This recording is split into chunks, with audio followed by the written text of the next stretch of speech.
మరి మన next segment just minute లో ఇవాల్టి సెలబ్ ఎవరు అంటే నటి లలిత. మరి లలిత ఈ రోజు మనకి ఎలాంటి టేస్టీ వెరైటీ చేసి చూపిస్తుందో ఇప్పుడు చూద్దాం.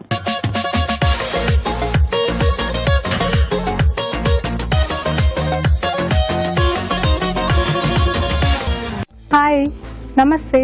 నేను మీ లలితని. లాస్ట్ వీక్ మంచి రెసిపీ చూపించాను కదా, ఈ వీక్ కూడా మీకు మంచి రెసిపీ చూపించడానికి వచ్చేసాను. ఈ రోజు నేను చేయబోయే రెసిపీ పేరు ఆలూ ఓట్స్ వడ. వినడానికి చాలా ఇంట్రెస్టింగ్ గా ఉంది కదా, చేయడం కూడా చాలా ఈజీ అండి.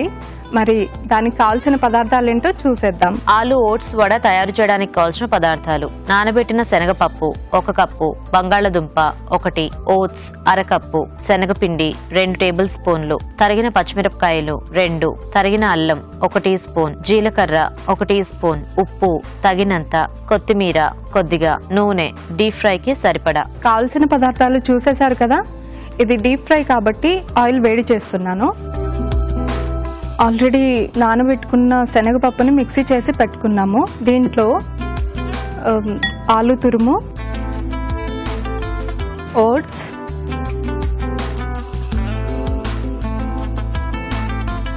శనగపిండి, అల్లం తురుము, గ్రీన్ చిల్లీ, కొంచెం జీలకర్ర, ఉప్పు. వెజిటేబుల్స్ ఎన్నైనా వేసుకోవచ్చు, కానీ ఉప్పు కారం తగినంత వేసుకోవాలి, లేదంటే ప్రాబ్లం అయిపోతుంది. ఇప్పుడు ఇవన్నీ మిక్స్ చేయాలి. ఇలా బాగా మిక్స్ చేసుకోవాలి. ఈ రెసిపీ మీరు ఎప్పుడైనా ట్రై చేశారా? నేనైతే ఇంట్లో అప్పుడప్పుడు ట్రై చేస్తూ ఉంటాను. చాలా బాగా వస్తుంది. చూస్తున్నారు కదా, చేతికి అంటుతుంది కాబట్టి ముందుగా మనం ఆయిల్ తీసుకుందాము. ఆయిల్ ఇలా చేతికి అప్లై చేసుకొని ఇలా తీసుకొని వడలాగా మనం తయారు చేసుకోవాలి. చేత్తో కూడా అయిపోతాయి, లేదంటే పేపర్ కూడా వాడొచ్చు.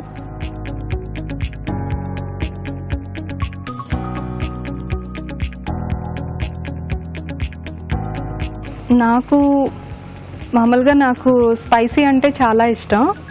ఇలాంటివే ఇంట్లో స్నాక్ టైంలో ఎప్పుడు నేను స్పైసీ ఐటమ్స్ చేస్తూ ఉంటాను, స్పైసీ రెసిపీస్. వాటితో పాటు చాయ్, గ్రీన్ టీ బాగుంటాయి.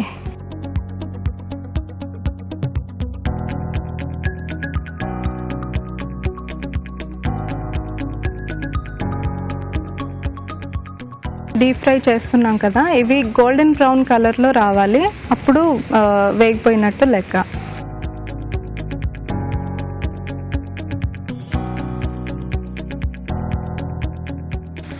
నాకు పెద్దగా వంటలేమీ రావు. పెళ్ళికి ముందు 1 year ముందుగా నేర్చుకున్నాను నేను. ఆ తర్వాత మెల్లిమెల్లిగా ఇంట్రెస్ట్ వచ్చేసింది వంటలంటే. వేగిపోయాయండి, తీసేద్దాం. చాలామంది వంటలంటే ఏదో చాలా కష్టమైన పని అనుకుంటారు, కానీ చాలా ఈజీ. ఇప్పుడు మనం చూస్తున్నాం కదా, ఒక 5 minutes ఇంట్రెస్ట్ పెడితే చాలు వంట రెడీ అయిపోతుంది. మనం బయట నుంచి తెచ్చుకోవాల్సిన అవసరమే ఉండదు. చూసారు కదా, చూస్తూ ఉండగానే ఆలూ ఓట్స్ వడ రెడీ అయిపోయాయి. దీని తయారీ విధానం మరోసారి. ఆలూ ఓట్స్ వడ తయారు చేసే విధానం: ముందుగా నానబెట్టిన శనగపప్పుని కచ్చపచ్చగా మిక్సీ పట్టి ఒక బౌల్లోకి తీసుకోవాలి. దీనిలో బంగాళదుంప తురుము, ఓట్స్, శనగపిండి, తరిగిన అల్లం, తరిగిన పచ్చిమిరపకాయలు, జీలకర్ర, ఉప్పు, కొత్తిమీర వేసి బాగా కలుపుకోవాలి. ఈ మిశ్రమాన్ని కొంచెం కొంచెం తీసుకుని వడల్లా ఒత్తుకుని కాగే నూనెలో వేసి డీప్ ఫ్రై చేసుకోవాలి. అంతే, ఆలూ ఓట్స్ వడ రెడీ.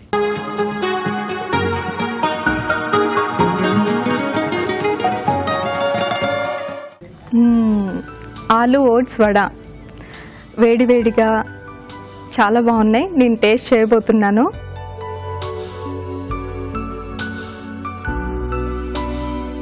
చాలా బాగుందండి, మీరు ఇంట్లో ట్రై చేయాల్సిందే. పైన క్రిస్పీగా, కొంచెం కారం కారంగా, ఈవినింగ్ టీ టైంలో చాలా బాగుంటాయి. ఇంటికి ఎవరైనా చుట్టాలు వచ్చినప్పుడు కూడా ఇలాంటి రెసిపీస్ మనం తయారు చేసి పెట్టొచ్చండి. కాకపోతే ముందుగానే శనగపప్పు నానబెట్టుకోవాలి, అంతే. ఇదండి ఈరోజు రెసిపీ. చాలా బాగుంది. తప్పకుండా మీరు ఇంట్లో ట్రై చేయండి. ఎప్పట్లానే నటిగా నన్ను ఆదరిస్తారని అనుకుంటున్నాను. నమస్తే అండి. లలిత చేసిన రెసిపీ చూసారు కదండి. ఇప్పుడు మనం కార్వింగ్ చూసి నేర్చుకుందాం. రాజుగారు ఈరోజు ఏం కార్వింగ్ నేర్పిస్తున్నారు? 3 రకాల వెజిటబుల్స్ తీసుకున్నాను. ఓకే. అంటే ప్లేట్ మధ్యలో మనం అంటే సలాడ్ ప్లేట్ కానీ లేదా మనం సింగిల్ ప్లేట్ కూడా మధ్యలో అలా అరేంజ్ చేసుకోవడానికి చూపిస్తున్నాను. ఓకే. సో అన్ని సింపుల్ ఫ్లవర్స్ అండి. మూడిటితో ఫ్లవర్స్ ఏనా? అంటే టొమాటో ముందు జిగ్జాగ్ గా స్టార్ ఫ్లవర్ లా చేసేసి దాని చుట్టూ మనం క్యారెట్ ఫ్లవర్స్ అలాగే ఈ క్యాప్సికమ్ కూడా లీవ్స్ లా పెట్టేసి చేసేసుకుందాం. Okay okay.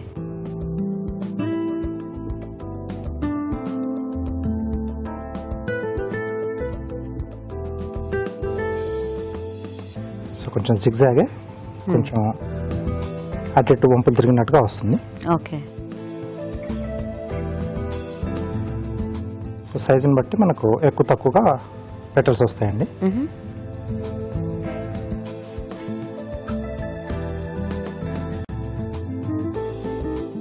Okay. So petals కొంచెం ఓపెన్ చేస్తున్నాను. ఓకే.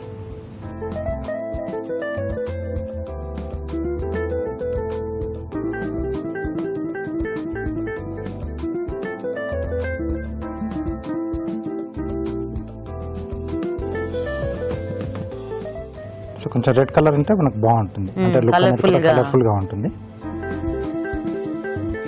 తర్వాత వీటిని కొంచెం మనం ఇలా రబ్ చేస్తే బయట వైపు కొంచెం బెండ్ అవుతాయి. ఓకే. సో ఇది ఇలా చేసి వాటర్ లో వేసుకోవచ్చా రాజుగారు, లేకపోతే వేయకూడదా? డైరెక్ట్ మనం వాడేసుకోవచ్చు అలా. ఓకే.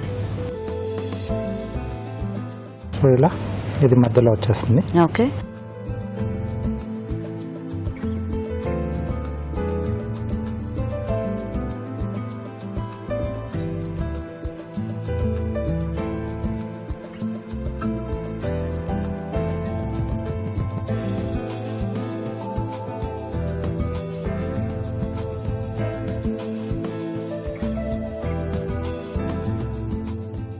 సో 4 సైడ్ కొంచెం ఇలా పీల్ చేసేస్తే మనకు ఎడ్జెస్ ఇలా వస్తాయండి.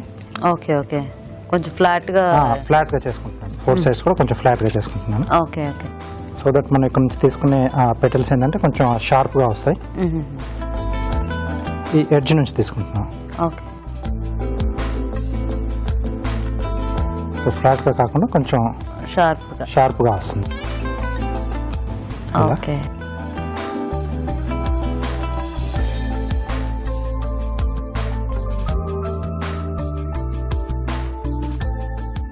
సో అది వరకు మనం చూపించిన ఫ్లవరే బట్ కొంచెం డిఫరెంట్ గా వస్తుంది.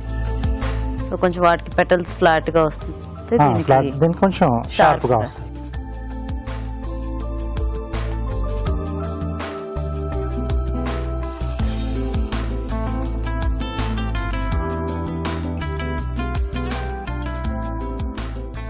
సో ఈ క్యారెట్ ఫ్లవర్ మనకి ఇంకొంచెం బెండింగ్ కావాలనుకుంటే దీనిలాగా వాటర్ లో వేసుకోవచ్చు.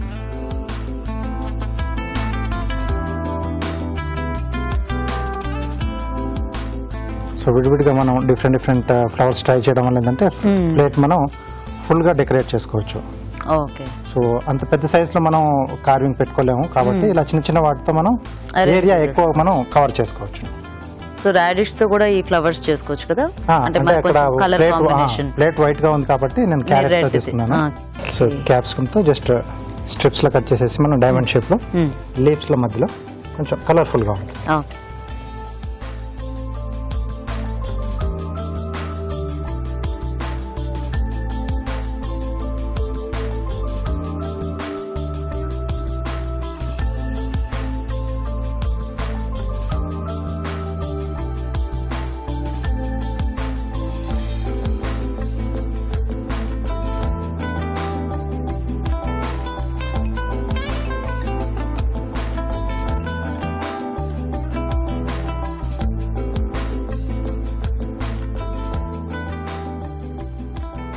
సో వీటిలో కూడా మనం డిఫరెంట్ కలర్స్ తీసుకొని అరేంజ్ చేసుకోవచ్చు. రాడిష్ క్యాప్సికమ్ లో కూడా సో మనం తీసుకునే ప్లేట్ కలర్ ని బట్టి మనం వీటి colours red colour, yellow colour మనకు అన్ని దొరుకుతాయి కదా మార్కెట్లో.